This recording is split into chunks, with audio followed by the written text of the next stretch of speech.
Bismillahirrahmanirrahim. Assalamualaikum warahmatullahi wabarakatuh. Wassalam. Alhamdulillahil qail. Walillahi 'alan nasi hajjul baiti man istata'a ilaihi sabila. Wa man kafara fa innallaha ghaniyyun 'anil 'alamin. Asyhadu an la ilaha illallah wahdahu la syarika lah. Wa asyhadu anna Muhammadan 'abduhu wa rasuluh. Allahumma salli wa sallim wa barik ala nabiyyina Muhammad wa ala alihi wa sahbihi wa man tabi'ahum bi ihsanin ila yaumiddin, amma ba'd. Alhamdulillah, Allah Subhanahu wa taala mengizinkan kita untuk sama-sama kita mengikuti satu rancangan khas yang diberi nama Salam Podcast. Sebuah rancangan yang akan membincangkan isu-isu keagamaan dan kemasyarakatan secara jujur, terbuka dan berteraskan ilmu. Untuk pengetahuan para penonton sekalian, Salam Podcast ini dibawakan oleh Pusat Islam atau Center of Applied Sunnah Universiti Islam Antarabangsa Tuanku Syed Sirajuddin atau Uni Siraj dengan kerjasama rakan media dari Promedia Tajdid.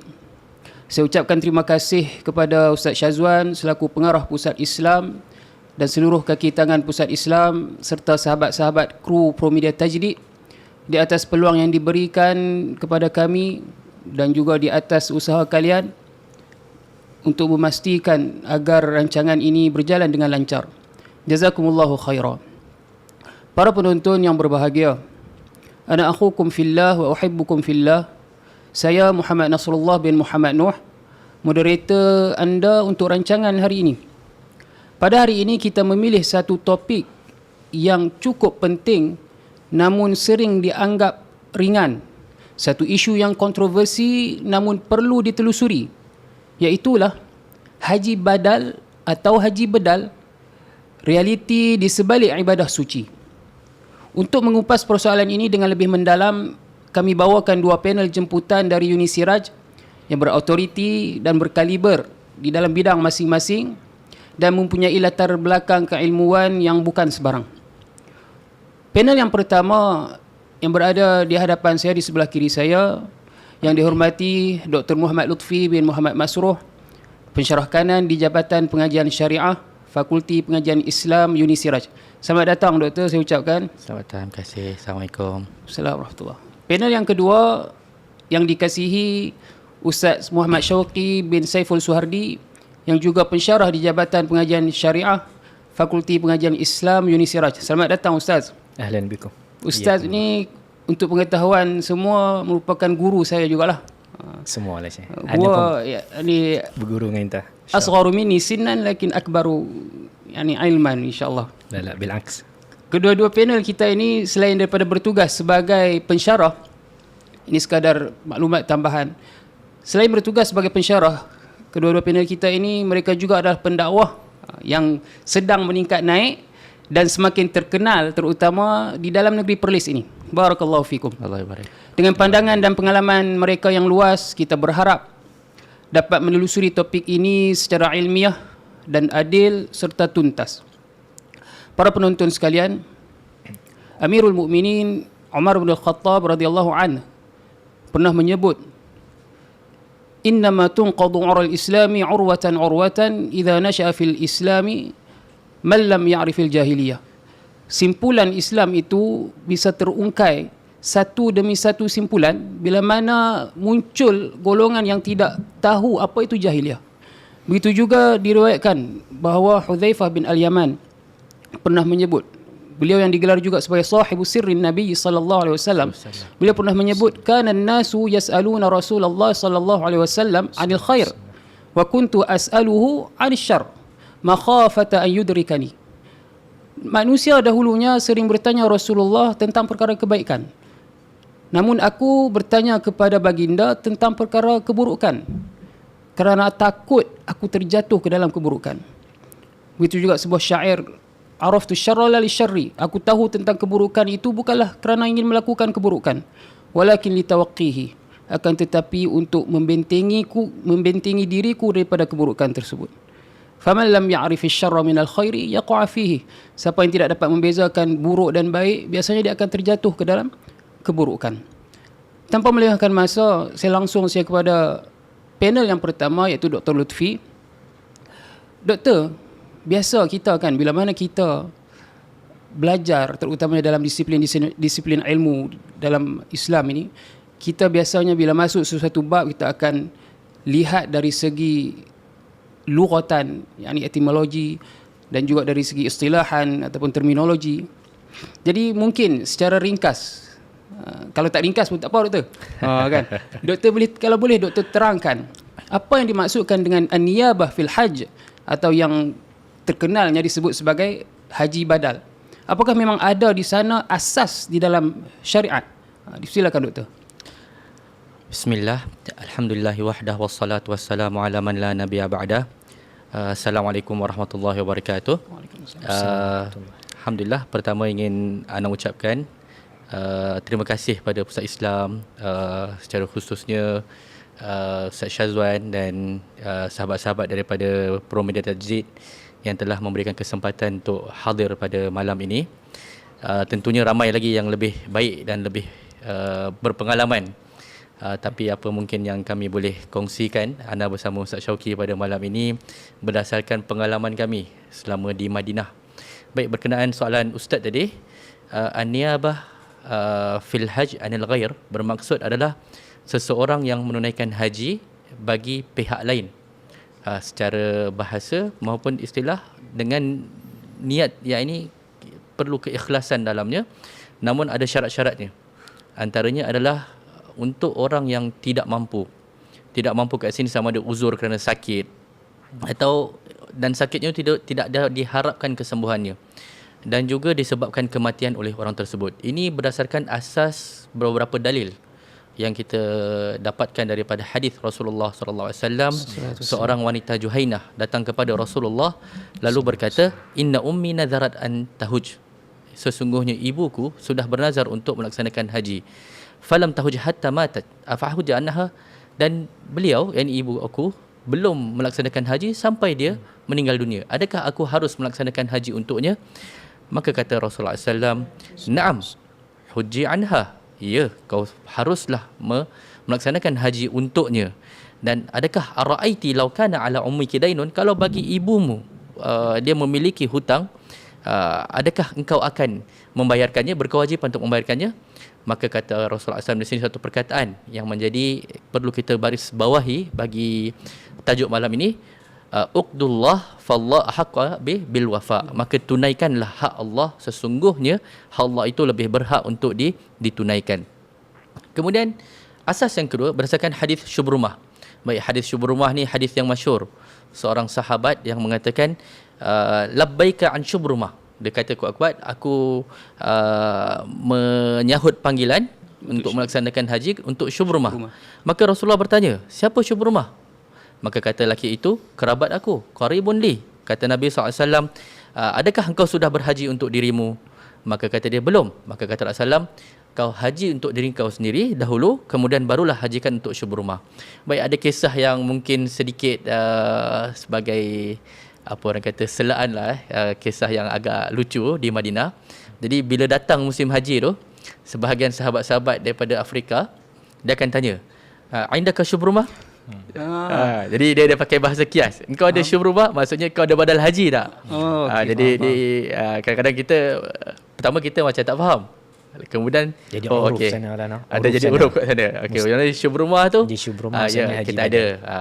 Kemudian hadis yang masyhur yang ketiga tentang seorang wanita datang kepada Rasulullah SAW. Dia mengatakan, sesungguhnya aku bersedekah hamba untuk ibuku yang telah meninggal dunia. Maka kata Rasulullah SAW, engkau akan mendapatkan pahalanya dan dikembalikan kepada engkau warisannya. Maka dia bertanya, wahai Rasulullah, sesungguhnya ibuku memiliki tanggungan puasa sebulan, apakah akan aku puasakan untuknya? Maka kata Rasulullah SAW, puasakan untuknya. Maka perempuan tu bertanya lagi, sesungguhnya ibuku belum pernah haji sama sekali, maka apakah boleh aku hajikan untuknya? Maka kata Rasulullah SAW, hajikan untuknya. Ini beberapa dalil ni berkaitan dengan kewajipan atau asas sebagaimana kita untuk melaksanakan haji bagi orang lain. Yang pertama, kita haruslah sudah pernah haji sebelumnya.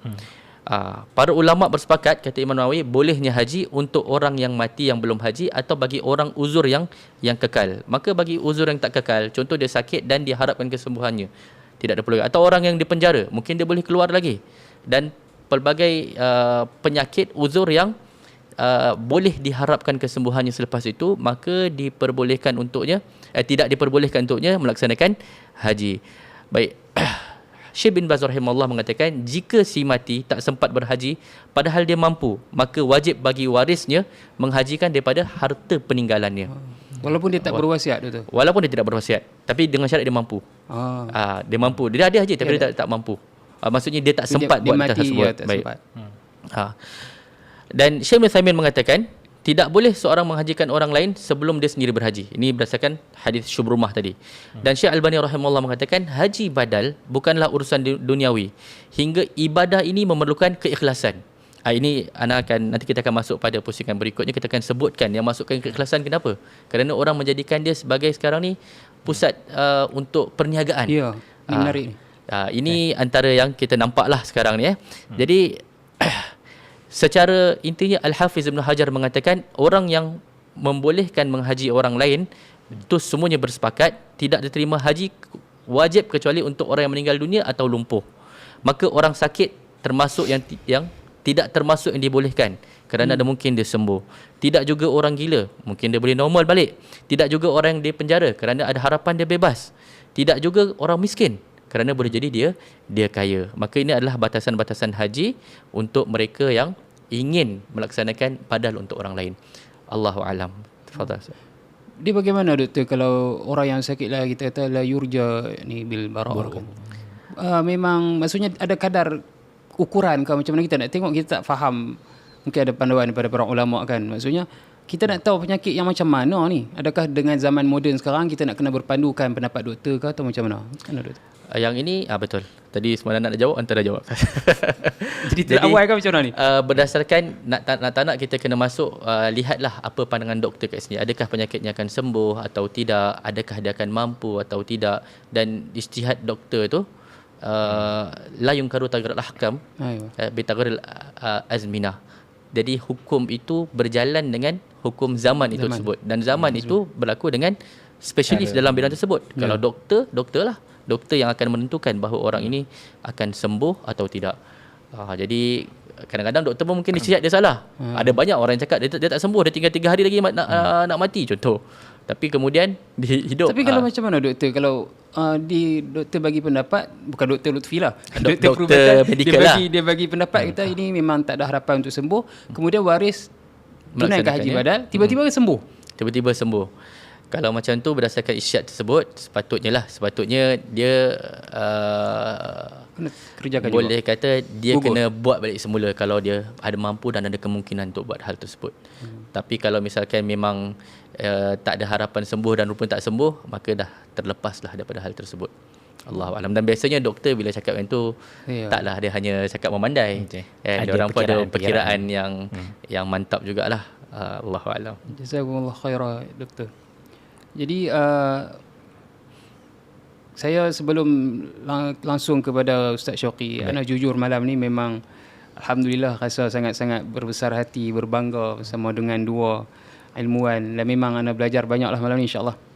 Jadi untuk Ustaz Syauqi, tanpa melengahkan masa, ana nak tanya, bila mana kita nak laksanakan sesuatu ibadah, bahkan satu-satu perkara pun kita sebagai benda yang semudah-mudahnya, ibadah yang semudah-mudahnya, sekecil-kecilnya seperti wuduk dan seumpamanya, ada syarat-syaratnya, ada nawaqidnya, benda-benda yang membatalkan dan seumpamanya. Jadi bila mana kita berbicara tentang haji, khususnya tentang badal haji ini, apakah ada syarat-syarat penting yang perlu ada? Apakah ada syarat-syarat penting yang perlu dilakukan agar haji badal itu diterima dan sah? Mungkin secara ringkas Ustaz boleh jelaskan sedikit. Okey, baik. Terima kasih pada Ustaz Nasrullah. Walaupun dia kata dia belajar dengan kita, tapi sebenarnya kita banyak belajar dengan dia. Ni kita tengoklah kan, memang makruf lah Ustaz Nasrullah ni, Masya Allah. Cuma kita secara universiti punya peraturan tu macam tu lah. Dah kita kena mengajak, nama je lah mengajak kan. Tapi sebenarnya banyak juga kita belajar dengan student, antaranya Ustaz Nasrullah lah. Masya Allah alaih. Balik kepada soalan, kalau dilihat kepada soalan Ustaz Nasrullah tadi, apakah syarat-syarat lah kiranya untuk kita nak pastikan badal haji itu diterima kan, dan sah lah begitu. Baik, tadi Dr. Lutfi telah jelaskan jugalah sebenarnya secara tak langsung apa syarat-syarat untuk satu ibadah badal haji itu kita kata diterima. Cuma untuk anda buat orang kata susun semula, kita boleh pecahkan kepada dua lah sebenarnya. Syarat ini, yang pertama syarat daripada sudut pihak yang dibadalkan. Okey. Maksudnya tadilah antaranya mestilah dia tu tidak ada kemampuan untuk dia melaksanakan, sama ada dia telah meninggal dunia dalam keadaan dia mampu sebelum dia meninggal tapi dia meninggal selepas tu. Jadi itu memang tak mampu buat lah kan, jadi kena ada orang ganti kepada dia. Itu di pihak orang yang dibadalkan. Dan juga yang tadilah, sama ada dia sakit yang tidak orang kata la yurja bur'uhu tadi, iaitu dia tidak dijangka dia akan sembuh daripada sakit dia itu. Jadi itu juga dianggap sebagai orang yang tidak mampu untuk melaksanakan, sebab dia ada istilah istita'ah tu kan, nak syarat nak melaksanakan haji tu. Jadi dia ni tak ada istita'ah tu. Istita'ah untuk melaksanakan dengan diri dia sendiri. Dia bagi istita'ah dia dalam bentuk dia menggunakan orang lain. Istita'ah an ghairihi. Macam itulah dalam kitab menyebutkan. Jadi ini aspek haji badal lah untuk orang yang begini. Itu daripada sudut orang yang nak dibadalkan. Baik, antara syarat juga yang penting adalah orang yang nak melaksanakan badal tu. Baik, untuk orang yang nak melaksanakan badal tu juga ada lebih kurang 3 atau 4 syarat yang boleh disimpulkan lah, untuk kita boleh buat simpul pada malam ni. Yang pertama, seperti mana dalam hadis Syubrumah tadi yang disebutkan oleh Dr. Lutfi tadi, hadis yang sangat penting yang memang akan kita sebutkan beberapa kali jugalah kan, sebab hadis ni dia menyebutkan dia boleh difahami beberapa maksud daripada hadis tu. Yang pertama yang kita boleh faham, syarat orang yang nak melaksanakan badal haji, yang melaksanakan pelaksana badal haji itu mestilah dia telah melaksanakan haji untuk diri dia sendiri. Itu memang syarat. Adakah itu ijma' doktor ataupun memang ustaz? Itu kita boleh kata ijma' sebab dia berdasarkan hadis yang Rasulullah SAW terus menegur orang tersebut. Ada qaul, tapi qaul itu macam berdasarkan dalil pun tidak, sebab ayat daripada hadis Syubrumah tu lah kan, ataupun teks hadis Syubrumah yang jelas mengatakan hujjah an nafsika summa an Syubrumah. Tunaikan haji untuk diri kamu dulu, kemudian tunaikan untuk Syubrumah. Jadi kita faham di situ jelaslah daripada hadis tu, nak faham kalaulah boleh untuk diri dia, dan juga maksudnya untuk kali pertama untuk dia dan dia buat untuk orang lain, niscaya Nabi kata hujjah an nafsika wa an Syubrumah kan. Maksudnya sekali lah. Betul. Tapi thumma ni dalam bahasa Arab pun maksudnya kemudian. Dia kemudian kan, maksudnya dia mesti selesai dahulu, bukan dalam waktu yang sama. Jadi di situ kita dapat faham syarat yang pertama untuk pelaksana badal haji ni, mesti dia telah melaksanakan haji untuk diri dia dahulu, barulah dia boleh buat haji untuk pihak yang dia nak badalkan. Itu yang pertama. Syarat yang kedua yang kita dapat keluarkan istibat juga daripada hadis Syubrumah ni, iaitu dia hanya boleh melaksanakan haji untuk seorang saja. Dan ini yang jadi orang kata kemungkinan orang lain yang ambil satu orang ambil banyak nama lah. Ambil banyak nama. Itu pun telah sebahagian pasan kita sembang-sembang dari dululah, sembang dengan orang-orang yang mengesyaki macam mana ni orang ambil murah sangat ni. Antaranya ada beberapa anak personally tak pernah lah pergi kantuikan siapa-siapa tanya dia buat haji untuk berapa orang. Tapi daripada sumber yang kita dengar, daripada sumber-sumber yang agak siqah juga, mengatakan mereka pernah jumpa dengan orang yang memang bila ditanya kepada dia, rupanya dia buat lebih daripada satu. Dan dengan anggapan, tapi dia buat lah maksudnya. Dia buat untuk lebih daripada seorang. Kita sebut dulu yang hadis, macam mana ulama faham daripada hadis Syubrumah ni juga, untuk seseorang itu kalau nak buat badal haji dia kena buat untuk seorang saja. Kena buat untuk seorang saja. Jadi kita tengok pada hadis itu, Nabi sebut hujjah an nafsika. Itu maksudnya dia seorang dah untuk diri dia kan. Thumma an Syubrumah. Jadi nampaklah di situ dia pun kalaulah boleh untuk lebih daripada seorang, maka daripada hadis pun kita faham maksudnya Nabi suruh buat untuk diri hang dulu. Maksudnya sekali haji ni yang pertamanya adalah buat untuk diri dia dulu. Jadi buat untuk diri dia dulu tu mewakili satu lah. Kemudian faham. satu lagi habis, bila dah habis pada next haji berikutnya, summa hujja'an syubrumah. Jadi kat situ kita faham, kata memang daripada teks ini juga menunjukkan bahawasanya hanya satu sahaja. Syarat yang ketiga, ataupun anda simpulkanlah, seorang yang nak melaksanakan itu mestilah seorang Muslim lah. Sudah pastilah kan, tak bolehlah orang kafir. Itu mungkin syarat tu pun kita tak perlu bahas lah kan. Berakal, mestilah dia itu dah sampai ke level aqil, dan juga dia mengetahui, disebut mengetahui manasik haji. Ini sebab orang yang nak melaksanakan haji, dia kena tahulah orang yang kita nak badalkan tu mestilah orang yang tahu tentang hukum hakam. Ini pun kadang-kadang jadi isu juga, sebab orang kata, ni sembang-sembang dengan masa kita di Madinah dululah, orang kata antara yang orang nak bagi murah ni untuk badal haji, untuk maksudnya dulu ni dibuat juga, tapi dia murah sebab dia bagi kat budak-budak. Bagi kat budak-budak yang belum tentu tahu tentang, yalah yang dewasa pun berapa banyak dam kena bayar tu kan, sebab rumitnya isu haji ni. Jadi tak patutlah, sebab pelaksana itu mestilah mengetahui hukum hakam manasik haji yang rukunnya macam mana, wajibnya bagaimana, sebab dia nak melaksanakan benda yang kalau dia salah buat mungkin akan terbatal haji dia, ataupun mungkin kalau dia salah dan dia tak bayar dam, mungkin hajinya tak sempurna kan. Itu untuk wajib haji lah. Jadi itu yang telah disebutkan oleh para ulama, antaranya disebutkan oleh Al-Marghinani dalam kitabnya Al-Hidayah, wa yushtarat an yakuna an-naib mimman yasihhu minhu al-fi'l musliman aqilan muhsinan lil manasik. Jadi ringkasan daripada poin tadi, iaitu dia mestilah seorang yang Muslim, yang berakal, dan juga dia menguasai ataupun mengetahui manasik haji. Jadi dan salah satu lagi daripada syarat yang mungkin kita boleh sebutkan, tapi dia bukan syarat sebenarnya, tapi kita sebut ini bukan syarat, iaitu boleh tak, tu anda tanya Ustaz Nasrullah ataupun doktor, boleh tak kalau seorang lelaki dia nak badalkan untuk perempuan, maksudnya dia tu pelaksana tu lelaki, tetapi yang dia nak badalkan tu untuk perempuan, dan sebaliknya perempuan nak melaksanakan untuk lelaki. Ini pun jadi persoalan juga kan, boleh ke tak kan, macam tak apa kena kalau lelaki nak buat untuk orang perempuan dan perempuan untuk lelaki. Tapi secara hukum fiqhnya tidak ada masalah. Sebab hadis yang disebut tadi kita disebut hadis Khas'am tu tak sebut, tapi hadis antara salah satu daripada hadis yang Nabi SAW sebutkan adalah hadis tentang ni lah, hadis tentang haji badal ni adalah hadis daripada seorang perempuan yang imra'ah min Khas'am. Itu disebut dalam Sahih Bukhari dan Muslim daripada Ibn Abbas, anna imra'atan min Khas'am qalat ya Rasulullah inna faridatallahi ala ibadihi fil haji adrakat abi syaikhan kabiran. Dia kata kewajipan haji ni telah sampai kepada ayahku, dan dia adalah syekh yang tua. Cuma disebutkan di situ ayah dia ni hidup, tua, la yastati' an yathbuta 'ala ar-rahilah. Dia tak boleh duduk tunggangan, menunggang dengan baik. Macam mana nak terjemah yathbuta 'ala ar-rahilah ni? Maksudnya dia tak boleh nak berpergian lah. Tak boleh berpergian. Dia tak boleh nak duduk atas pemusafiran yang panjang begitulah. Afahujju anhu, adakah boleh aku nak haji kepada dia? Dia perempuan tu, imra'ah min Khas'am. Dan dia cerita pasal ayah dia. Dan dia tanya pada Nabi, afahujju anhu, boleh tak aku nak haji pada dia? Nabi kata qala na'am. Jadi kat sini ulama kata perempuan tadi Khas'am. Perempuan daripada Khas'am, maksudnya perempuan. Dan dia cerita pasal ayah dia yang tak boleh pergi haji.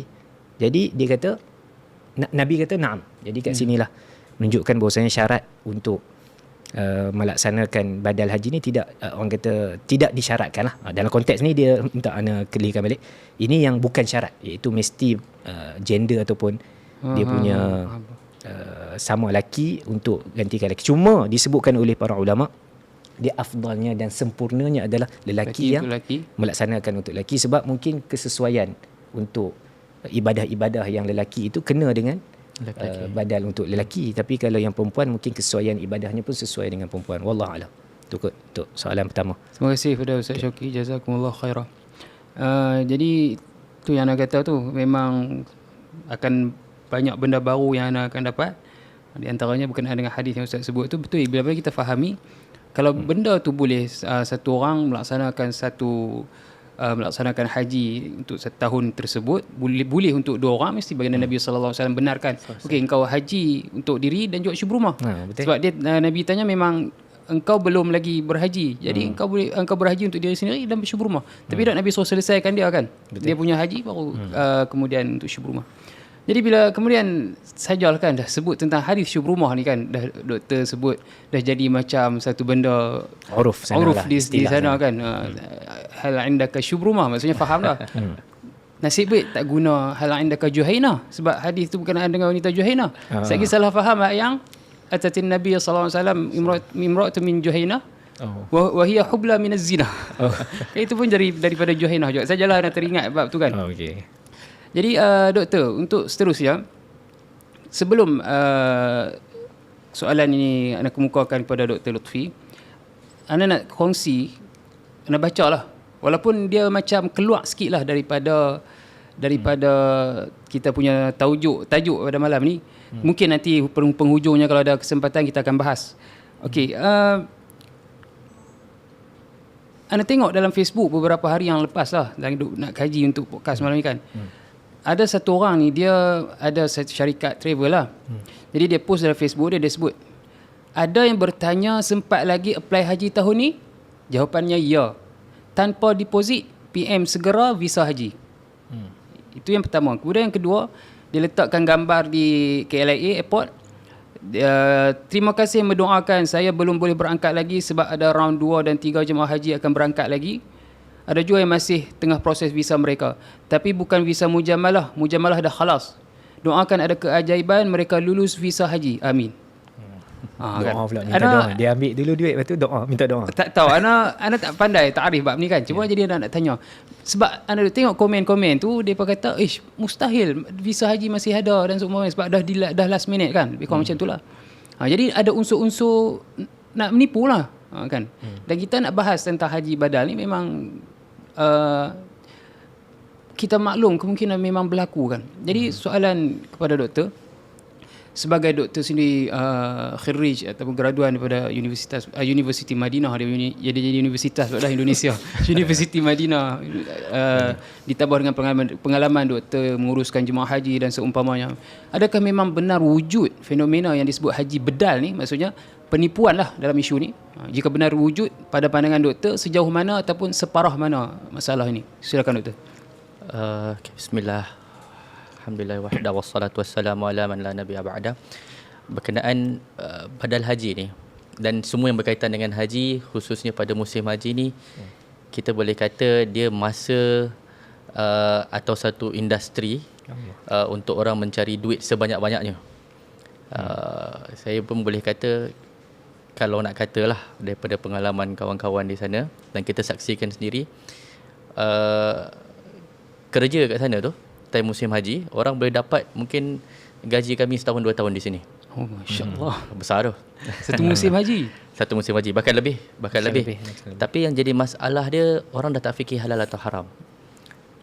Bahkan tak mustahil dikatakan benda ni berlaku di antara penuntut ilmu sendiri. Kita katakan hal ini menyedihkan lah. Orang dah tak takut, tapi bila nak kata dah nampak duit depan mata tu jadi hijau. Kelam. Pertama, dia dah tak kisah. Dia sebagai penuntut ilmu datang ke Madinah dengan visa pelajar. Kita dalam visa kita tu ada tulis ghairu musarrah lahu bil amal. Tidak dibolehkan bekerja. Bayangkan di tempat duduk dia untuk menuntut di sana tu, berapa juta orang ingin berada kat tempat tu. Nak duduk, nak belajar. Tapi bila datang musim haji, masa itulah buat duit. Banyak. Memang banyak kita boleh kata. Cuma kalau dah dia sendiri tak ada ilmu, macam mana dia nak mendapatkan keberkahan daripada hal tersebut? Dan ini menyedihkan. Bagaimana pula jika hal ini dilakukan oleh, kalau penuntut ilmu masih begini rupa, macam mana dengan bukan penuntut ilmu? Orang awam, muallat ni orang-orang lahir kat sana, yang datang daripada Nusantara, yang memang tak ada ilmu.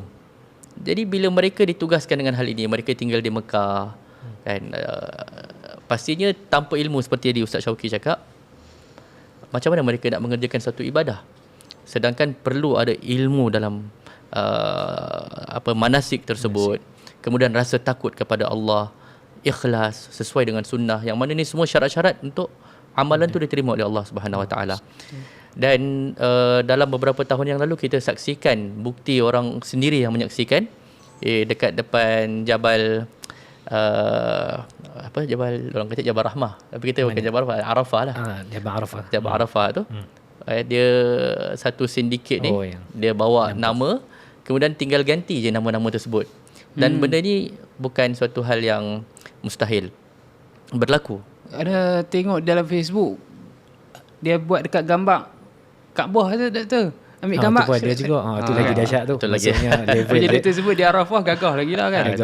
Di Arafah datang dengan hal tersebut. Satu orang buat berapa nama. Dan ini yang bila kita fikirkan, kalau kita nak buat haji secara rasmi, sekarang ni minimal 8,000. Minimal 8,000 tu yang paling murah sekali. Terserah saja. Dan itu pun subsidi. Subsidi dengan bantuan daripada universiti, daripada Muhsin yang dekat Madinah. Cuma macam mana orang boleh charge sampai 2,000? Hatta 2,000 pun, kalau 3,000 sekalipun, perjalanan tu mereka okeylah, katalah mereka tak pakai jalur yang rasmi. Mereka pergi dengan lalu padang pasir kita sebut. Haji jalan tikus lah. Tapi orang-orang nak cover, orang sebut ni Haji Rasulullah sebab lalu padang pasir. Itu berlaku. Itu berlaku. Okeylah. Letaklah dia telah menyalahi undang-undang yang sedia ada. Tapi kalau dia tahu ilmu, kita nak kata haji dia tak sah tu susah selagi dia menepati rukun, wajib apa semuanya. Tapi yang kita nampak daripada orang-orang yang tak menuntut ilmu ni, dia main ambil duit, dia kumpulkan. Kalau dia charge satu orang 200 sekalipun, dia boleh bawa 10 orang dah dapat 2,000. Tapi dia charge lebih daripada tu. Yang jadi masalah ni sekarang tangan atas tangan. Travel yang ada dekat kita tak sebutkan Malaysia je lah, di Nusantara ni, mereka tak nak tahu. Yang penting ada orang dekat sana yang bersedia mewakili dengan bayaran sekian. Ibn Taymiyah rahimahullah mengatakan dalam hal ini, siapa yang haji untuk kepentingan duniawi, dia tidak akan dapat pahala haji tersebut. Dia hanya dapat bahagian daripada dunia saja. Itu yang amat disayangkan. Dan orang tak kisah. Orang dapat bahagian duit yang banyak. Dia meletakkan harga, padahal asal daripada hadis syubrumah tu, itu untuk membantu orang lain. Secara ikhlas. Tapi ya pastinya zaman sekarang orang perlukan duit untuk makan, transportation dan sebagainya. Itu minimal lah. Kalau dia tak pakai jalur rasmi sekalipun, boleh jadi mungkin dalam 3,000. Sebab pergi balik dekat 1,000. 1,000 untuk makan, tempat itu tinggal dan sebagainya. Kos panjang. Itu saya rasa paling masuk akal dalam 2-3,000 untuk sekadar kos ikhlas. Tapi zahirnya sekarang orang nak mencari keuntungan daripada hal tersebut. Ini kita cakap orang-orang yang nak haji tak ikut jalan yang betul, tapi dia melaksanakan wajib dan rukun dan segala. Nak kata mereka tak sah susah. Tapi sekurang-kurangnya kita boleh katakan mereka berdosa lah, kerana melanggar aturan yang telah ditetapkan oleh pemerintah. Dan kita tahu taat kepada pemerintah benda yang makruf termasuk kewajipan sebagai seorang Muslim. Sekarang orang-orang yang macam ni, mereka tak buat rukun. Bahkan kalau untuk pengetahuan Ustaz, sebagai contoh di Arafah tu ada masjid Namirah. Di situ tempat khutbah Arafah setiap tahun diadakan. Ustaz tahu setengah daripada masjid bahagian depan tu bukan bahagian daripada Arafah. Maksudnya masjid tu letaklah besar macam ni. Setengah bahagian depan bukan dalam Arafah. Sedangkan kata Rasulullah SAW dalam hadis apa? Al-Hajju Arafah. Betul. Dan ia baru rukun. Siapa yang tak buat langsung tak sah. Buktinya nanti khatib akan solat di depan, berkhutbah dan solat, kemudian dia akan kembali ke dalam. Orang kalau tak ada ilmu tak tahu. Padahal tertulis besar kat situ, ini bahagian Haddul Arafah. Bayangkan orang-orang yang berada sekitarnya, itu rata-rata tak rasmi lah, yang melaksanakan untuk orang lain. Kita wakilkan untuk dia buat haji. Selepas dia buat haji, dia berwukuf di luar Arafah. Yalah. Sebab kan kesalahan ramai. Betul lah. Ramai je nampak. Syekh Ibn Utsaimin bertegas dalam bab ni. Siapa yang mewakili kepada orang macam tu, hajinya tak sah. Jadi bayangkan berapa banyak kita dah keluarkan duit, lepas tu dihajikan dan haji tu tak sah. Tak sah pula. Okay. Sebagian ulama salaf seperti Imam Ahmad dan sebelumnya tabi'in seperti Hasan al-Basri mengatakan ibadah tu perlu kepada beberapa syarat, dan mereka tidak benarkan sesiapa menggantikan ibadah kecuali dengan niat yang bersih. Pertama, ilmu yang cukup dan rasa takut kepada Allah Subhanahu wa taala. Dan saya bawakan tadi kalam Syekh Utsaimin yang kata siapa yang mengambil upah haji badal lalu tidak amanah, maka haji itu tidak sah dan dia berdosa. Subhanallah. Dan orang tak takut benda ni. Itu yang kita kadang-kadang amat sayangkanlah hal-hal seperti ini berlaku. Bahkan untuk penuntut ilmu. Kita bukan cakap pasal haji je. Dalam semua haji, ziarah, jualan, kambing, kurma, semua benda lah. Madu, kita jual madu. Madu. Atau jualan yang tak nampak, wakaf. Wakaf. Sebagai contoh, jual wakaf. Syekh Abbad, anda dengar sendiri, dia tanya kalau dia menjual Quran wakaf tapi dia tidak memilikinya. Kenapa? Ini banyak orang buat sebab orang nak beli Quran mahal. Orang dia ambil order padahal dia bukan jual. Kata Syekh Abbad, ni adalah khianah. Khianah. Bayangkan orang, dan ini berlaku di antara penuntut ilmu. Macam mana dengan orang awam yang tak tahu? Anda katakan bila penuntut ilmu je tak tahu hukum-hukum fiqh, bagaimana dengan orang awam? Jadi, dan kebanyakan travel pastinya memilih orang-orang awam untuk diamanahi badal haji. Orang-orang mualaf yang kat sana, yang bekerja di Mekah atau mereka masuk Mekah awal. Supaya apa? Sebab mereka ni murah. Jadi orang tak tahu hukum hakam. Mereka hanya melaksanakannya. Dan ini amat disayangkan berlaku di antara kita punya masyarakat lah. Jadi apa yang patut dilakukan? Pertama, pastikan haji badal orang yang melaksanakan tu dah berhaji. Itu syarat yang pertama. Yang kedua, pilihlah agensi yang berdaftar, bukan individu yang secara rambang kita hanya ambil orang. Dan saya sangat nasihatkan, ambillah penuntut ilmu, talibul ilm yang kita tahu dia amanah. Kemudian perlu untuk waris dia tanya laporan lengkap di setiap tempat. Okey, sekarang kita ada kemudahan video, bukan bermaksud untuk dia riak atau apa, tapi kita nak, sekarang ni zaman banyak penipuan, kita perlukan bukti kepada kepastian tersebut. Okey, sekarang kat Arafah, sekarang kat mana. Kemudian, dan janganlah pilih harga berdasarkan harga yang murah. Itu pastinya lah. Sebab kita katakan tadi, kalau secara rasmi paling murah untuk orang yang ada, atau untuk orang Saudi sendiri, diorang boleh haji cuma 5 tahun sekali je. Itu orang Saudi sendiri. Dan package paling murah 8,000, itu pun yang paling betul-betul murah. So kalau orang boleh tawarkan di bawah harga itu, maka sangat mustahil. Dan sebagai mungkin nasihat secara umum, dan hal ini pun selalu anda katakan kepada adik-adik junior di Madinah daripada masih belajar sampai sekarang, cakap jangan utamakan duit. Antum bayangkan, kita dekat sini, dekat Madinah ni, masa terbatas. Antum kejar duit, yang pertama antum tak dapat pahala haji tu. Walaupun haji tu sah, tapi antum tak dapat, antum hanya dapat duit. Kan? Tapi masih lagi baik daripada selain penuntut ilmu. Masalah selain penuntut ilmu, dia orang memang duit langsung, lepas tu tak sesuai dengan kewajipan, rukun kalau dia orang tinggalkan tak sah lah. Yalah. Jadi hal ini yang amat disayangkan. Mungkin itu saja. Allahu a'lam, fadhal. Jadi memang kalau dinilai itu memang kita kata serius lah kan isu ni kan. Terutamanya bila mana doktor sebutkan benda ni berlaku sendiri pada para penuntut ilmu ni kan. Bahkan anda sendiri pernah bila pergi umrah dulu, Ramadan, alhamdulillah ada kesempatan pergi Ramadan, dan memang peluang untuk buat duit lah istilah kita sebutkan. Bukan sekadar yang macam doktor sebut wakaf dan seumpamanya tu kan. Bahkan memang upah baca Al-Quran dan seumpamanya kan. Minta orang dari Malaysia dan untuk siapa-siapa yang nak sedekahkan pahala dan seumpamanya. Jadi memang menjadikan ibadah-ibadah ni sebagai wasilah untuk mendapatkan keuntungan dunia. Kemudian kepada Ustaz Syauqi, kita lebih kepada ni Ustaz, kita terlebih kepada kerohanian lah kan. Kan. Bila mana seseorang itu dia melakukan haji badal, ni haji untuk orang lain, dia sebenarnya berpeluang untuk menghayati roh ibadah haji itu sendiri. Dan ia secara tidak langsung sudah pasti untuk mendapatkan ganjaran pahala yang besar di sisi Allah Subhanahu Wa Taala. Jadi pada pendapat Ustaz, dengan apa yang kita maklum seperti yang dijelaskan oleh doktor tadi, dengan penipuan yang dahsyat itu kan, adakah kita ini benar-benar menjaga maqasid haji bila mana ibadah ini dijadikan peluang menjana duit semata-mata tanpa kita memastikan ataupun tanpa adanya penghayatan ibadah itu. Jadi bagaimana pendapat Ustaz? Okey, baik. Jadi soalan ni lebih kepada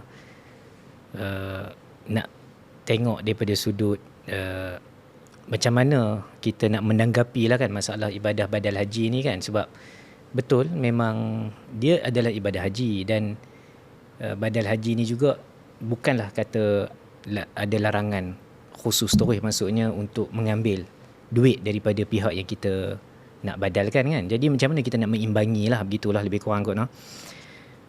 Baik, jadi macam yang Ustaz sebutkan tadi, betul lah, memang peluang sebenarnya orang yang melaksanakan ibadah haji ni untuk orang lain lah, maksudnya pelaksana haji badal ni, dia sebenarnya ni adalah peluang yang Allah SWT berikan kepada dia, dan dia pun dari sudut pahala, bukan kata dia buat untuk orang lain kira dia tak dapat pahala. Dia pun dapat pahala kan, seperti mana yang disebutkan oleh Ibn Hazm pun disebutkan dalam kitab dia Muhalla. Dia datangkan soalan yang ditanya kepada Sa'id Ibn Musayyab, dinakalkan daripada tok guru dia rasa ni, Abu Daud Zahiri. Jadi dia sebutkan, su'ila Sa'id Ibn Musayyab, ya Aba Muhammad, li ayyihimal ajr, kan. Soalan ni pun dari dulu dia orang duk tanya. Pahala ni untuk siapa? Dapat kepada yang pelaksana ke ataupun yang dibadalkan? Lil hajj atau lil mahjuj anhu, yang melaksanakan haji itu ataupun yang dilaksanakan haji ke atasnya itu. Faqala Sa'id, dan berkatalah Sa'id Ibn Musayyab, anna Allah Ta'ala wasi'un lahuma jami'an. Sebenarnya Allah Subhanahu Wa Ta'ala memberikan, bahasa mudah dia, luas rahmat Allah ini, pahalanya sampai kepada yang melaksanakan dan kepada yang dilaksanakan. Dan disebutkan dalam Muhalla tu, Ibn Hazm mengatakan sadaqa Sa'id rahimahullah ta'ala, benarlah apa yang disebutkan oleh Sa'id Ibn Musayyab rahimahullah ta'ala. Jadi maksudnya nak bagi faham di sini bahawasanya pahala tu bukan kita buat untuk orang lain, maksudnya kita buat lebih kurang untuk kita, sebab kita pun dapat juga, dan kita pun terikat jugalah dengan semua orang kata peluang-peluang yang kita boleh dapat di sana tu. Jadi kelebihan untuk orang yang melaksanakan pelaksana badal haji ni, dia kena sedarlah, di samping dia melaksanakan untuk orang lain tu, sebenarnya dia pun mendapat kelebihan-kelebihan berada di sana tu sebagai tetamu Allah kan. Tetamu Allah ni bukan semua orang dapat lah kan. Betul. Kita pun doktor nah, masa di sana tu rasa macam Mekah Madinah ni senang je nak pergi. Kalau umrah tu kira rutin minggu rutin lah. Kalau kita malas-malas sangat nak jimat duit, universiti pun buat juga macam rehlah umrah tu. Dia ada buat dengan sediakan bas, sediakan makanan, lepas tu sediakan penginapan di Mekah dan sebagainya. So mudah. Begitu juga haji pun kita tak rasa macam agak susah lah di sana. Cuma ialah betul yang doktor sebut tadi tu, kira 5 tahun sekali je boleh buat. Tapi pada zaman tu macam tak apa ketat sangat. Kita pun kadang-kadang ambil peluang jugalah kan. Tapi tu dulu. Tapi bila kita boleh buat badal ini, sebenarnya kita juga ada peluang untuk, ialah boleh jadi yang buat badal tu dia ada banyak lah kan. Boleh jadi pihak yang datang dari Malaysia, contohnya yang mungkin dia badalkan, dia minta orang daripada pihak pengelola jemaah haji, dipanggil PJH yang tabung haji ni, dia ada pihak-pihak syarikat-syarikat yang mendapat kebenaran untuk melaksanakan haji. Kadang-kadang ada pembimbing-pembimbing tu dah pernah buat haji, jadi pembimbing ni lah yang boleh jadi pelaksana badal tu. Jadi mereka ni datang dari Malaysia dan dia orang pun ada peluang lah boleh buat ibadah di sana. Jadi mendapat peluang berada di sana tu perlu dimanfaatkan sebaik. Maksudnya kerohanian tu kena hadir daripada sudut kita pun dapat peluang yang sama, kita pun mengharapkan ganjaran daripada Allah. Seperti mana Allah sebutkan dalam hadis, Nabi sallallahu alaihi wasallam sebutkan dalam hadis Ibn Majah, al-hujjaj wal ummar wafdullah in da'awhu ajabahum wa in istaghfaruhu ghafara lahum. Dah jadi tetamu Allah ni, doa je lah apa pun Allah akan bagi, mustajabkan. Dan mintalah ampun, nescaya Allah akan ampunkan. Tu ganjaran tu tak dapat kalau ialah dia adalah di kita di tempat-tempat tertentu, waktu-waktu tertentu ada kelebihan. Tapi di sana tu sepanjang tempoh haji kita, kalau yang lama tempoh tu sepanjang tu lah kita minta apa, Allah mustajabkan. Jadi kelebihan itu ada, dan di samping pengampunan dosa semua tu jelas lah kan. Disebut dalam hadis, man hajja lillah falam yarfuth walam yafsuq raja'a ka yaumin waladathu ummu. Pahala tu semua dia boleh dapat.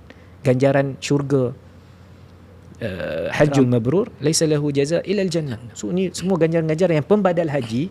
Janganlah memikirkan duit itu saja. Ni semua enta boleh dapat. Enta yang melaksanakan, enta boleh dapat juga ganjaran-ganjaran ni. Kenapa enta nak mencari kelam dengan dunia? Tambah tadi doktor pun dah sebutkan pandangan-pandangan ulama tentang siapa yang dia melaksanakan badal haji ataupun melaksanakan haji ni untuk dia mendapat keuntungan dunia. Tu takut-takut dia dapat duit dia tu lah, dapat duit je lah. Dan macam yang doktor sebut tadi, Ana Mungkin pun selit sikit, dia dapat duit tu pun kan, duit tak berkat lah. duit tak berkat. So, itu dunia yang pun dunia tak dapat, akhirat tak dapat. Akhirat memang jelas. Man kana yuridu hayatad dunya wa fil ma'malun fiha wa hum fiha la yubkhasun. Betul. Jadi itulah faham yang mencelah, tak apa, betul. Sebab memang benda yang perlu kita muhasabahkan. Kadang-kadang kita nak kejar dunia, yang akhirat pun tak dapat. Dunia pun tak dapat. Dunia pun tak dapat. Jadi itu memang jelas lah disebut. Dan tapi sebagai orang macam mungkin dia terlalu ekstrim pula. Mungkin yang kita nak bagi tahu juga di sini, mungkin sebagai orang kata tak boleh lah ustaz, kira ambil duit ni, kira geng-geng ni buat ikhlas lah. Dia pun macam mana kira tak boleh ambil duit langsung. Ini pun benda yang kita kata ulama-ulama pun tak faham macam tu lah. Masa mudah ada kita pun ada keperluan kan. ada keperluan macam disebut tadi. Dan sebenarnya Ibn Taymiyah pun, kalau kita tengok pada ayat dia yang doktor sebut tadi, man hajja liyakhudha, tu lain. Dia melaksanakan haji untuk dia kutip duit. Ya. Falaisa lahu fil akhirati min khalaq. Itu yang lafaz dia untuk orang yang buat haji untuk cari keduniaan tadi. Tapi dia disebut juga selepas tu, wa amma man akhadha liyahujja. Siapa yang dia ambil duit untuk dia laksanakan haji. Maksudnya dia gunakan duit tadi untuk tujuan haji tadi. Maksudnya wasilah je duit tu untuk haji, kerana tujuan utama haji. Betul. Fala ba'sabi. Dia disebutkan gitu. Maksudnya kat sini pun menunjukkan bahawasanya bukan tak boleh ambil duit tu, tapi ambil berkadar lah. Bukan dengan tujuan untuk keduniaan tadilah. Jadi itulah benda yang kita kena sentiasa muhasabah. Dia sebenarnya balik kepada niat kita lah. Balik kepada niat kita. Sebab benda macam doktor sebut tadi, ada juga maksudnya asal kadang-kadang haji ni memang ikhlas betul-betul, tak ambil duit lah, memang semata-mata nak bantu Muslim yang lain yang tidak ada istita'ah untuk buat tu, kita buat untuk dia. Itu asal tujuan dia. Jadi kadang-kadang kita pun dah terbalik lah. Daripada asal tujuan isti'anah nak bantu. Dan memang ulama sebut benda ni, seperti mana disebut oleh Ibn Taymiyah pun ada menyebutkan dalam Majmu' Fatawa, fayambaghi liman akhadha an-niyabah an yanwiya al-isti'anah. Pertama sekali niat dia mesti menolong, untuk bantu. Kemudian dia mesti kiranya asal tujuan itu adalah menolong, an yanwiya aidan qada'a hajati akhi, menunaikan keinginan hasrat saudaranya. Jadi itu tujuan asal. Jadi kita sekarang ni yang jadi sampai isu masuk pada bedal haji ni pun dia mai daripada isu sebab keduniaan tu lah. Tapi kita tak nafikan ada orang yang buat betul-betul. Yang bedal haji ni memang, macam mana nak kata, bedal haji ni kadang-kadang betul ke tak betul? Tak betul pun ada kan, bedal, dua-dua bedal. Tapi bedal yang lebih bahaya, yang lebih yang tak buat langsung, yang menipu, yang tadi kata bubuh gambar Kaabah video kan, ada yang dah tengok macam gambar macam Jabal Arafah, tapi dia tak ambil dari jauh, mungkin gunung kat Medan ke mana, kita tak tahulah. Ada Indonesia tu seorang, viral juga 2025. Tapi waktu kita tak berani nak buat tuduhan apa-apa lah, takutnya memang dia buat haji ifrat, dia dah niat. Tapi logiknya macam ada tanda-tanda dia bedal, betul-betul bedal. Tapi ada juga yang kategori bedal yang tadi yang kita maksudkan di sini, iaitu dia buat betul-betul, tapi lebih sikit, dunia tu lebih pada dia. Jadi hak ni pun yang kita kena muhasabah kan. Memang anda terfikir benda tu lah Ustaz kan. Dia pada asalnya haji badal ini memang mungkin ataupun di sana ada pendapat para ulama yang mengatakan asal niabah ini untuk waris, untuk kerabat saja kan, ataupun bagaimana? Maksudnya mungkin ada pendapat yang kata tak boleh untuk orang luar.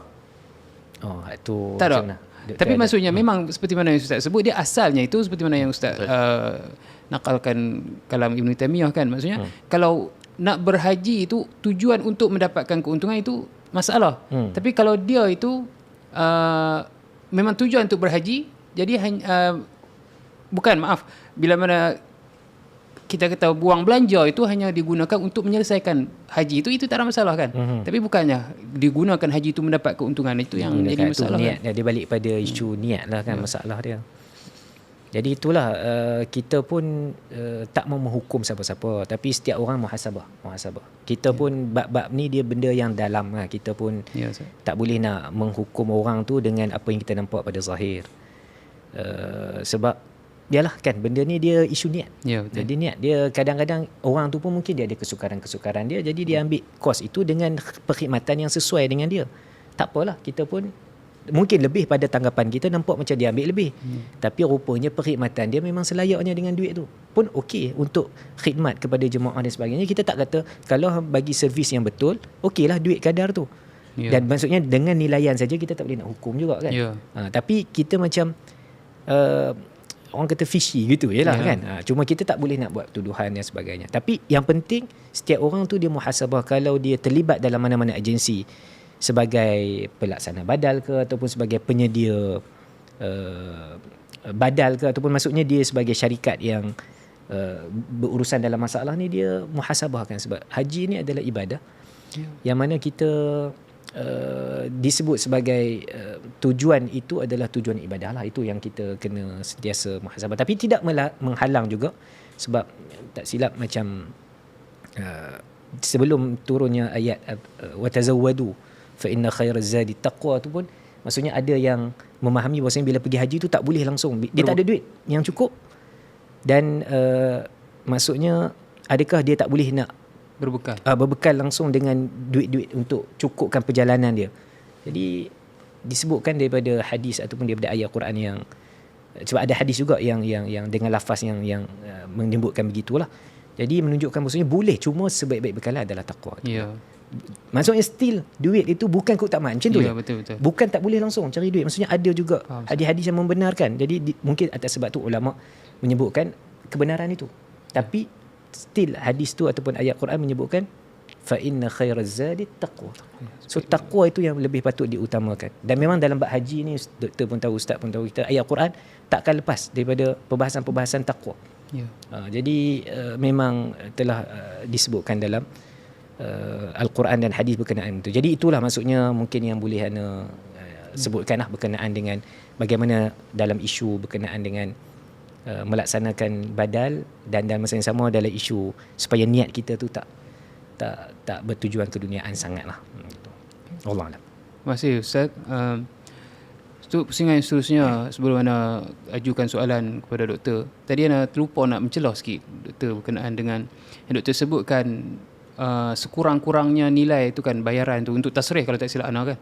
Maksudnya boleh tak kalau kita letakkan sekurang-kurangnya macam kita kata garis panduan lah kan. Okey, kalau siapa yang tawarkan harga bawah daripada ni itu menipu. Ada boleh macam tu? Pendapat doktor lah. Tak tepat. Secara urufnya lah. Urufnya macam tadi kita sebutkan, kalaulah dia nak menggunakan cara belakang saja pun, Haji Padang Pasir tu pun maksudnya dia tak ada tasrih apa semua itu? Tak ada tasrih memanglah. Itu mungkin kalau sebelum-sebelum ni zaman Ana dulu 2-3 ribu lah paling sikit pun. Itu untuk perjalanan sebab kos kenderaan untuk masuk. Kita macam ni, pandangan dia dalam haji ni ketika musim haji, sebulan sebelum haji tu dia dah tutup seluruh kota Mekah. Jadi macam mana orang boleh dapat bawah kos yang tadi kita kata yang secara rasmi paling bawah 8,000 lebih. Okey, macam mana boleh dapat bawah 8,000? Jadi sebahagian orang akan masuk ke Mekah ni melalui Jalan Padang Pasir kita sebut tadi itulah. Itu semua orang tahu. Jalan Padang Pasir, dan setiap tahun semakin ketat. Dan mereka ni memiliki resiko-resiko masing-masing. Antaranya adalah kalau ditangkap, dipenjara, pelajar dipulangkan, tak boleh masuk Saudi 5 sampai 10 tahun. Denda 10,000 sekarang. Oh, damah denda Denda 10,000 ya. Sejak Covid tu. Oh, okey. Jadi ini hal yang untuk yang tak rasmi. Jadi kita kata kos tu minimum 2,000 masih boleh lah. Untuk kalau misalkan dia melalui jalan belakang. Tapi pastinya orang-orang yang nak buat haji macam ni, mereka ni mencari keuntungan. Dan langgar peraturan pemerintah. Dah langgar peraturan macam dah pastilah mereka nak buat. Kita kan ada risiko. Jadi kenapa mereka nak buat? Kan? Letaklah 2,000, 3,000 untuk tambahan untuk mereka sendiri atau 2,000 jadi mereka letaklah dalam 4-5,000 tersebut. Ini kalau kos yang tak rasmi. Secara diwakil di tempat. Dan seperti kita katakan tadi, untuk katakan tak sah tu susah. Untuk katakan amal tak sah kalau dia menepati rukun dan haji, sebab apa-apa amal ibadah kita ni menyerahkan semua pada Allah SWT. Asalkan yang zahirnya kita nampak dia bertepatan dengan rukun dan wajib satu ibadah. Kita tak boleh cakap haji kau tak sah. Tapi kita boleh kata apa yang kau buat ni kalau hanya berdasarkan duit, berdasarkan panduan garis ulama tadi, bahawa kau tak mendapatkan pahala daripada tersebut. Tapi amalan tersebut sah. untuk siapa yang dihajikan. Yang jadi masalah pembahasan kita sesuai dengan tema kita malam ni adalah bukan yang orang yang buat macam ni. Orang buat macam ni dia berdosa kerana dia hajinya tetap sah, tapi dia berdosa kerana melanggar aturan pemerintah. Tapi tadi yang doktor bawa kalau Syekh Uthaymin yang kata tak sah tu dari segi macam mana? Dah lupa dah. Yang tak sah tu kalau dia tak tepat dengan dia punya rukun-rukun.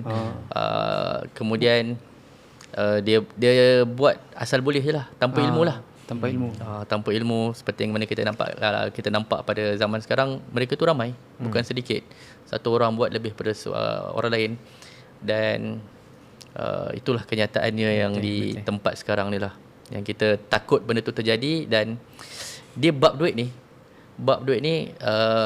nak kata tak kira orang awam ke, penuntut ilmu ke, ustaz ke, kiai ke, habib ke, semua memang diuji oleh Allah Subhanahu Wa Taala. Takwa tadilah yang menjadi perbezaan antara kita dengan mereka. Jadi kalau pada pendapat anak kami doktor sebut yang ikut padang pasir ni, jalan belakang ni, kita tak boleh nak hukum sebagai tak sah kan. Cumanya kalau dari segi ruh ibadah itu memang pertama dia orang dah langgar peraturan pemerintah Dan itu berdosa. Berdosa. Jadi dalam nak melaksanakan ibadah tu mereka membawa kita kata dengan diri yang dalam keadaan berdosa lah. Innallaha tayyib la yaqbalu illa tayyiba kan. Jadi kalau kita nak kata memang masalah, terutamanya bagi orang yang mengupah tu lah, membayar upah. Kalau dia tahu kan, oh ni murah ni aku bagilah walaupun tak apalah dia ambil jalan belakang pun. Macam mana doktor kan? Betul.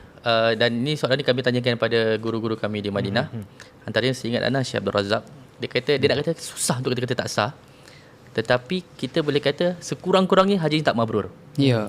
Kerana haji mabrur yang sesuai dengan syarat apa semuanya lah. Tidak ada dosa. Tetapi nak kata tak sah selagi dia bertepatan dengan rukun dan wajib tadi tu, insya-Allah tetap sah. Cuma sekurang-kurangnya dia tak mabrur.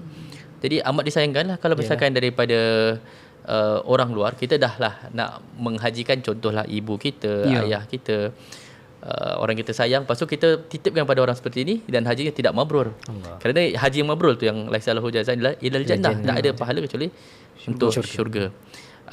Mungkin Ana bawakan cerita sikit. 2 tahun lepas, kebetulan tiba-tiba Ana di Singapura ditawarkan untuk melaksanakan haji. Masya-Allah. Jadi Ana pergi dengan satu travel ni. Kurang dari setahun sebelum tu ibu Ana baru meninggal.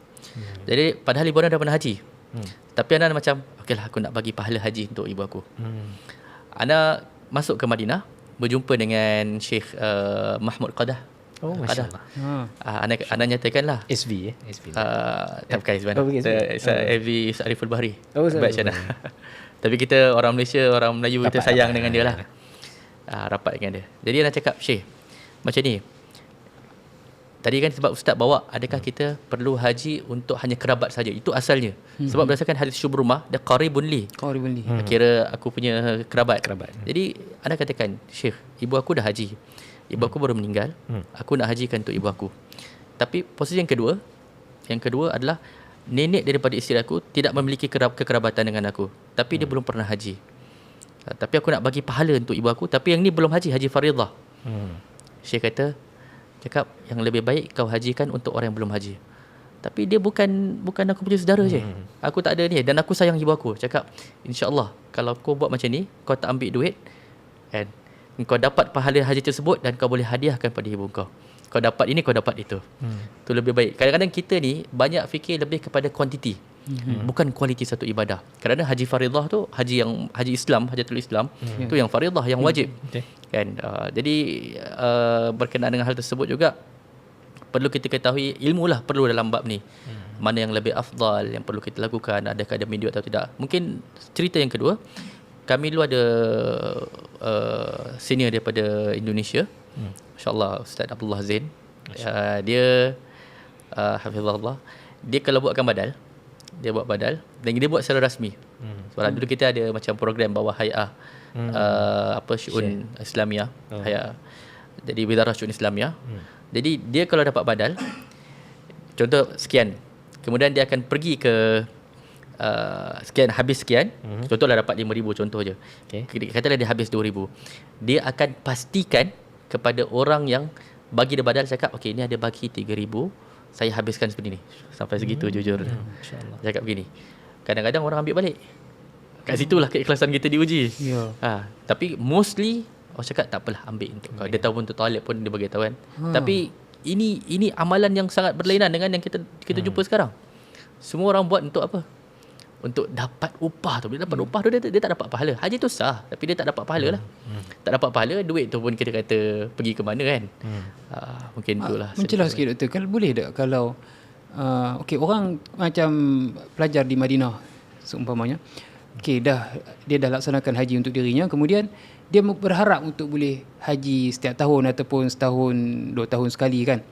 Jadi dia berharap kalau lah ada orang yang nak upah aku untuk badal haji ni, aku ambil murah-murah saja. Kan maksudnya dia dah berpeluang untuk pergi untuk melaksanakan haji untuk kali yang kedua, ketiga dan seterusnya itu. Jadi dia mengharap kalau boleh ada orang yang nak upah, okey, tak ada masalah. Tapi dia tak nak nak ambil keuntungan, asal lepas untuk dia ni kan. Macam mana? Last kembali kepada niat dia lah. Ya. Tapi sekali lagi dia akan buat yang bukan cara yang rasmi. Kan rasmi sebab 5 tahun sekali. Yang secara rasmi 5 kita tahun boleh 5 sekali. tahun sekali, dan Faham. paling murah sekarang agensi letak 8,000. Jadi untuk secara rasmi, kecuali ada cara dia kalau misalkan jadi petugas haji yang rasmi, petugas haji itu lah. memungkinkan. InsyaAllah. Ya. Dan mungkin anda nak tambah dari segi tadi ayat yang anda bacakan pada waktu anda mencelah Ustaz Syauqi tu. Kan, man kana yuridul hayatad dunya nuwaffi ilaihim a'malahum fiha wa hum fiha la yubkhasun. Ini satu nasihat yang sangat mendalam dan perlu kita muhasabah. Barang siapa yang menghendaki kehidupan dunia dan perhiasannya, nescaya kami berikan kepada mereka balasan pekerjaan mereka di dunia dengan sempurna. Dan di dunia itu tidaklah mereka dirugikan. Ulaika alladhi, siapa mereka? Laisa lahum fil akhirati illa an-nar. Mereka itulah yang mana di akhirat nanti dia tidak memperoleh apa-apa kecuali neraka. Apa? Wa habita ma sana'u fiha wa batilum ma kanu ya'malun. Itu kita takut. Dan lenyaplah di akhirat itu apa yang telah mereka usahakan di dunia, dan sia-sialah apa yang telah mereka kerjakan. Subhanallah, dia cuma dapat penat saja. Dapat penat, duit pun tak ke mana. Dan subhanallah, kita lihat saban tahun orang-orang seperti ni, bila kita kata kaya ni, bukan hanya duit saja. Mungkin dia balik mampu beli rumah, mampu beli apa kan. Dan tapi kekayaan tu dari segi keberkahan. Dia ada keluarga, ada anak-anak yang soleh kan, tempat yang isteri, pasangan yang orang kata qurratu ayun dan sebagainya. Dan ini yang selalu orang terlepas pandang. Tapi masalahnya bila kita nasihat orang-orang seperti ini, dia dah tak jalan dah. Sebab pertama yang susah apa? Sebab mereka pun ada dalil sendiri juga. Yang kedua, duit lah. Duit tu besar kan, siapa yang nak lepaskan hal macam tu? Jadi nasihat kepada diri anda sendiri dan mereka, kita takutlah. Wa minhum may yaqulu rabbana atina fid dunya wa ma lahu fil akhirati min khalaq. Mereka hanya dapatkan dunia saja, dan sia-sialah semua amalan dekat akhirat. Allahu a'lam. Syukran Dr. Jazakumullah khairan. Sebenarnya soalan ni nak tambah sikit dekat doktor ni. Tapi tak apalah, kita pergi ke Ustaz Syauqi dulu. Nanti kalau ada kesempatan lagi patah balik pula ke Dr. Lutfi. Jadi untuk Ustaz Syauqi ni kira pusingan terakhir lah Ustaz. Kan. Jadi kalau boleh, anda pun tak pasti masa berbaki berapa ni kan. Jadi untuk yang terakhir ni, dalam keadaan masyarakat kita yang mula lihat haji badal ni sebagai peluang komersial, peluang untuk menghasilkan pendapatan, cari duit semata-mata. Jadi apakah nasihat doktor ataupun apakah nasihat ustaz ataupun apakah tak lama insya-Allah.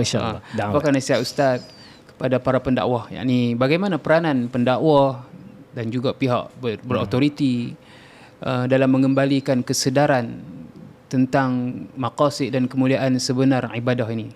Silakan ustaz. Okey, baik. Jazakallah khairan. Jadi soalan ni lebih kepada peranan pendakwah lah kot. Apa yang kita boleh terutama macam ustaz dan doktor pendakwah yang sedang meningkat naik ni kan. Dan Ustaz Nasrullah lah. Sudah pasti. Meningkat naik perut ya, meningkat naik. Hak tu memang sentiasa naik. Jadi yalah, kita setiap orang daripada kita ada tanggungjawab lah. Untuk bila kita bincang masalah pun kita tak bincang penyelesaian pun, penting lah kan. Part ni antara part yang penting lah untuk kita sama-sama menyelesaikan, sama-sama menggunakan ruang. Walaupun sebagai orang rasa macam kita ni apalah sangat, mungkin kita kata ni orang yang kerja dengan tabung haji mungkin patut keluarkan gini. Kemudian orang yang kata orang yang ada syarikat travel patutnya buat begini. Sebab semua nak Semua kita kena main peranan. Antaranya mungkin soalan yang Ustaz Nasrullah kita tanya, itu peranan pendakwah itu. Baik, yang pertamanya untuk nasihat saya yang pertama lah, ataupun kepada pendakwah ni, supaya kita juga menyedarkan kepada masyarakat kita yang geng-geng yang nak buat ibadah ni, nak buat badal ni pun kita kena faham juga konteks di Arab Saudi dan juga syarat-syarat dia. Kalau contoh syarat dia 8,000 minimum, kita janganlah duk rasa macam 8,000 tu mahal kalau kita nak seorang buat badal. Sebab kita nak seorang buat badal dengan cara yang betul. Kita tak mau kena tipu, tapi kita duk cari yang 1,800. Kita duk cari yang 3,000. Dah kita tahu dah 3,000 tu memang tak boleh dapat. Kita cari juga yang 3,000, sah-sah lah benda tu tak. Itulah macam sama ada, tapi tipis lah doktor. Sekarang ni kita tengokkan video yang tempoh baru ni, dan kita pun tanya kawan-kawan kita yang berada di sana. Memang mereka kata digempur hampir setiap hari, dan ni buat sistem dia nusuk tu kan. Jadi dia boleh scan je. Maksudnya mereka bergerak sikit je ada petugas ataupun polis yang jaga tu lah. Jadi tak macam dulu. Dulu kita pakai masih lagi kertas. Warqah ni masa haji yang pertama tu, kita pakai kertas je. Kertas tu kita tunjuk gitu, kira dia pun tak, mungkin dia pun tak scan, tak tahulah. Mungkin jihaz tu mungkin boleh scan, tapi dia tak semua polis dia ada. Jadi boleh lepas cara dulu. Tapi yang sekarang ni mungkin susah. Jadi boleh kata memang susah untuk orang kata nak buat badal haji ni dengan murah macam tu. Jadi orang perlukan kos yang tinggi. Jadi kita pun hormatilah bila tahu, kata contohlah bila kita buka website yang Wizarah Haji yang Saudi sekarang, terserah saja dengan mungkin ada perkhidmatan ringkas lah, mungkin kemah simple dekat Arafah dan sebagainya. So 8,000 dah kita tengok. So 8,000 rial. Kalau tukar convert berapa ada tu? Ringgit 9-10 ada. 9-10,000. 10,000 tu baru tasrih tu, belum pergi dia punya kenderaan pergerakan. Itu yang rasmi tu. Kalau kita nak yang tak kena tipu tu, kita kena faham lah itu harga dia. Orang yang nak buat pelajar-pelajar lah, kita minta pelajar lah, ataupun orang yang di sana, yang memang tahu hukum hakam dan sebagainya. Tapi kita nak suruh dia buat, kita pun janganlah kedekut pada bab tu. Lepas tu kita nak bagi dia 3,000, tak kira dia buat dengan cara yang tak ni lah, ataupun dia passing ke orang yang memang kita tahulah dia kadang akan memang kerana ada demand ustaz kan, makanya muncullah golongan-golongan yang nak bedal ni. Sebab yang golongan kedekut-kedekut ni nak buat untuk waris, nak buat ibu bapa, untuk ibu bapa, tiba-tiba tak mau keluarkan belanja yang banyak kan. Betul. Jadi cari yang murah. Cari yang murah. Lepas tu geng-geng ni sedap lah bila ada demand. Geng-geng ni pun boleh buat bisnes lah. Boleh buat, dia lah kita nak kata scam pun, tapi dia macam tu lah. Maksudnya orang akan keluar iklan macam-macam kan. Dia bukan scam Ustaz. Tapi dia penunggang agama. Berat lagi. Ada ingat saya nak ringankan ayat ni rupanya. Tapi yalah, penunggang agama lebih besar lah kan. Maksudnya bukan pada bab bisnes haji. Dan ini memang image, kadang-kadang yang bawa ni image ustaz dan sebagainya. So kita pun terpalit juga. Jadi kena main peranan juga untuk kita menjelaskan supaya jangan wujudkan demand itu dengan bagi masyarakat kita faham. Yang nak buat badal haji kena faham ini harga yang dah sekarang ni macam ni. So kalau nak buat bayaran, kena dalam around yang logik untuk kita dapatkan, supaya kita tak kena tipu. Gitu. Dan kadang-kadang masyarakat kita masih dengan yang lama. Dia nak yang dulu 1,500 je Ustaz. Tapi kita nak buat ibadah haji ni, kita nak yang yakin, yang pasti, dan kita nak yang terbaik, yang mabrur. Masya-Allah. Itu laisa lahu jazaa illa al-jannah. Jadi kita pun buat cara mabrur, cari orang pun mabrur. Macam mana kita nak dapat mabrur kan? Jadi itulah yang pertama, untuk yang nak mencari pembadal tu kena faham dulu benda tu. Yang kedua, barulah kita nasihatkan pada pembadal, jangan bedal. Bila orang dah bagi duit dengan kadar yang betul, dan kamu pun berada di Saudi, kamu ada kelayakan untuk apply tasrih, buatlah betul-betul. Laksanakan tanggungjawab tu dengan betul. Ini amanah. Ini bukan cerita duit kamu dah. Ini adalah tanggungjawab kamu melaksanakan ibadah untuk mengangkat kewajipan orang yang kamu badalkan. Dan benda ini ibadah. Ibadah tu jelaslah macam kita sebut bahas tadi. Ibadah ni kena buat betul-betul, tujuannya ikhlas dan sebagainya, syarat kabul amal tu sendiri kan. Kemudian ini juga amanah kan. Kita pun kena laksanakan dengan penuh tanggungjawab. Dan kalau boleh buat betul-betul lah macam kita buat. Kalau yang terbaik ni bukanlah kita buat secukupnya kan, macam mana yang boleh skip. Cukup syarat lah. Cukup syarat.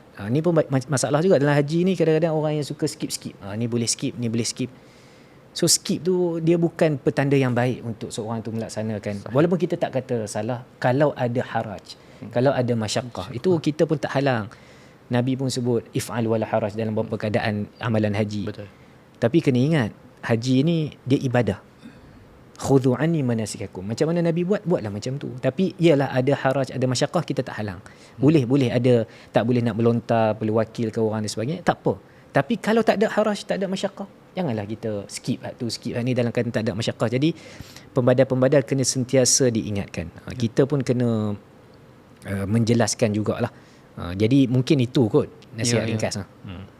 Jadi Bukan kesimpulannya, nasihat kepada pendakwah untuk kita sebarkan benda itulah, kefahaman tu. Allah. jadi kita, ya benar Ustaz, kita para pendakwah ni kena kita kata jelaskan supaya masyarakat ni sedar kan. Walaupun ibadah tu bukan untuk diri sendiri, tapi untuk orang yang tersayang kan. Jadi Betul. jangan berkira lah, kita katakan. Betul. Doktor mungkin sedikit lah cara ringkas kan, kalau boleh doktor bagi sedikit lah nasihat kepada waris yang ingin melakukan haji badal ni, maksudnya upah orang lain lah kan, untuk orang yang tersayang, ibu bapa dan seumpamanya. Mungkin doktor tahu serba sedikit, mungkin ada ketetapan daripada pemerintah Saudi atau macam mana? Baik, untuk sekarang ni kita kena berhati-hati dengan siapa yang kita pilih sebagai pembadal. Antaranya syarat-syarat yang dibuat oleh garis panduan lah oleh Arab Saudi. Kita kena tahu bahawa orang tersebut telah menunaikan haji sendiri berdasarkan hadis syubrumah tadi. Kemudian pastinya satu haji untuk satu individu. Kemudian dan ikut undang-undang haruslah memiliki dokumen dan permit yang sah. Dan dia melaksanakan haji secara lengkap dan memiliki dokumentasi bukti pelaksanaan. Dan sekarang ni banyak orang menggunakan visa umrah, visa ziarah untuk melaksanakan haji. Pastinya ini menyalahi undang-undang. Kemudian pematuhan kesihatan dan vaksin, ni undang-undang yang dibuat oleh Arab Saudi. Baik, kemudian untuk orang yang waris berada di luar Arab Saudi, boleh juga dia memilih agensi pelancongan yang berdaftar. Itu yang perlu kita ketahui. Kemudian kita juga bukan hanya bagi, tak lepas itu kita semak kredibiliti yang melaksanakan badal tersebut. Ada perjanjian bertulis, kemudian kita minta dokumentasi lengkap, baik video, gambar dan sebagainya, dan cuba elakkan tawaran yang meragukan. Dan minimum kita cuba rujuk pada pihak berkuasa tempatan. Secara mujmalnya, anda berikan harga yang anda dapatkan. Untuk sekarang ni melalui aplikasi Nusuk, dengan anggaran kos lebih kurang untuk tawaran yang paling rendah RM8,092 rial. Lebih kurang $2,197, $2,000 lah kita letak. Package premium atas sikit itu RM10,366. Untuk package mewah yang paling baik adalah RM13,150. Ini kita lebih kurang RM8,000 sampai RM13,000. Kalau lebih daripada tu, bermakna kita tahu okey, ini orang dah ambil lebih atau ini kurang yang tak masuk akal. Untuk package-package yang biasa. Dan kita bandingkan, tadi kita sebut daripada Saudi, package daripada Saudi berapa? Paling murah RM8,000. Sekarang kita sebut daripada Malaysia, package B40 lebih kurang RM15,000 ringgit. Kemudian untuk M40 lebih kurang RM23,500. Bermakna kalau kita bayangkan daripada Saudi je dah RM8,000. Supaya kita dekat Malaysia ni RM15,000. Hanya tambah berapa? Dalam RM7,000. Kita dengan siap flight, dengan siap hotel. Diorang tak ada hotel. Diorang terus pergi ke Arafah. Jadi boleh bayangkan berapa mahalnya package kat situ. Dan sebenarnya di Malaysia ni ikut anda boleh kata di Asia Tenggara antara yang termurah. Termurah banding Indonesia, baik dengan fasiliti yang lebih dibandingkan dengan Indonesia, Singapura, Thailand dan lain-lain lah. Sekarang kita bayangkan kalau untuk package haji swasta yang menggunakan visa mujamalah atau furada ni, okey, bermula daripada 44,000 sampai 64,000. Anda tak sebut nama ni lah, nama package dia. Baik, mungkin terakhir anda tutup dengan, sebenarnya bagi siapa pun yang mendengar ini, tadi Ustaz Syauqi dah mengatakan bahawa kita ni, tujuan kita hanya memberi pencerahan kepada masyarakat agar tidak tertipu. Kita tak ada keuntungan daripada hal ini pun. Kalau orang nak ambil untung sebanyak-banyaknya, kita cuma ingatkan akan ada di akhirat nanti, kita akan berjumpa dengan Allah SWT dan Allah akan hisap setiap sesuatu apa yang kita lakukan. Kadang-kadang orang cakap, saya dah buat. Yang penting saya buat. Tapi kau buat dengan amanah atau tidak? Yang pertama. Kemudian kepada pendakwah, kita memberi peringatan. Itu tujuan kita buat podcast pada malam ni lah. Yang kedua, untuk masyarakat, kita memberi pencerahan atau awareness kepada mereka bahawa inilah harga-harga yang ada. 8,000 sampai 13,000 untuk pakej yang biasa. Itu hanya daripada dalam, macam mana daripada luar. Dan kepada siapa yang sebenarnya kita berurusan ni.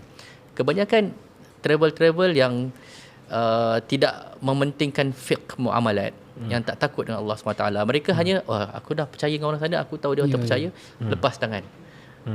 Yang sana buat macam tu, kita tak kisah, yang penting dia bagi harga murah. Dia travel, dia menjalankan amanah dia ke sebagai wakil? Tak. Dia harus mengetahui hal tersebut. Kan? Jadi itu jadi masalah dia, dan mereka pun akan berhadapan dengan Allah SWT. Jadi, dan masalahnya bila kita yang begitu mudah ditipu, sebab kita tak nak ambil tahu, tak nak cakna dalam bab ni, amalan kita dah keluar duit, ibadah tu tak sah, macam mana kan? Jadi inilah tujuan kita secara umumnya, untuk memberi peringatan kepada mereka yang menonton podcast inilah. Mungkin itu sajalah, insyaAllah. Terima kasih Doktor. Jadi kesimpulannya daripada Doktor tadi, kita sebolehnya lah kan berusaha untuk dapat, kita kata travel lah yang memang diyakini, yang trusted lah kan.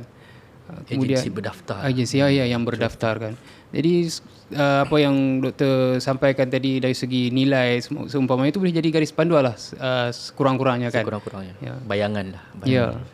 Ya, alhamdulillah kita telah mendengar pencerahan yang amat bermakna daripada dua panel kita. Daripada perbincangan ini jelas bahawa badal haji itu memang ada asas syar'i yang kukuh. Ia sebenarnya merupakan rahmat daripada Allah Subhanahu Wa Taala kepada hamba-Nya yang tidak mampu melaksanakan haji, orang yang telah meninggal dunia ataupun orang yang mempunyai keuzuran tertentu. Namun kita dalam masa yang sama, kita dah berbincang, kita didedahkan dengan bahaya ataupun salah faham dengan penyalahgunaan ibadah ini, menyebabkan wujudnya fenomena yang kita sebutkan haji bedal tadi, iaitu apabila ibadah yang suci ini ditukar menjadi ruang eksploitasi ataupun wasilah untuk mendapatkan keuntungan dunia, mengejar wang dan seumpamanya. Perkara ini sangat membimbangkan lah. Lebih-lebih lagi apabila maqasid haji ini memang tidak dipelihara. Jadi para penonton yang berbahagia, marilah kita jadikan perbincangan ini sebagai muhasabah. Bagi yang ingin melaksanakan haji badal untuk orang tersayang, pastikan untuk memilih wakil yang amanah dan juga berilmu, seperti mana yang disebutkan oleh panel. Berilmu dan memahami selok-belok manasik ataupun tata cara ibadah haji ini. Bukan sekadar tawaran perkhidmatan, tetapi satu amanah akhirat. Dan bagi kita para pendakwah, institusi agama, bahkan masyarakat umum sendiri, inilah masanya untuk kita mengembalikan makna ibadah kita ke tempat asalnya, iaitulah salah satu jalan untuk kita mendekatkan diri kepada Allah Azza wa Jal, bukan semata-mata peluang komersial atau peluang untuk mendapatkan habuan duniawi. Jadi terima kasih pada Dr. Lutfi, kepada Ustaz Syauqi atas ilmu dan pencerahan yang disampaikan. Sekali lagi saya ingin ulangkan, benar-benar pada malam ini saya mendapat faedah. Astaghfiru minkum katsira wallah. Sebenarnya kita ada tadi nak jawab Ustaz kali yang dia tanya tu, mal mas'ulu anha bi'alim masail, hampir. Terima kasih juga kepada penonton yang setia sehingga ke penghujung rancangan. Jika ada dirasakan manfaat di dalam perbincangan pada hari ini, kongsikan pada orang lain. Semoga menjadi saham akhirat untuk kita semua, insya-Allah. Jika ada kesempatan kita bertemu lagi di lain waktu, insya-Allah. Mengupas isu, berpaksikan ilmu demi kefahaman yang jitu. Assalamualaikum warahmatullahi wabarakatuh. Waalaikumsalam warahmatullahi wabarakatuh.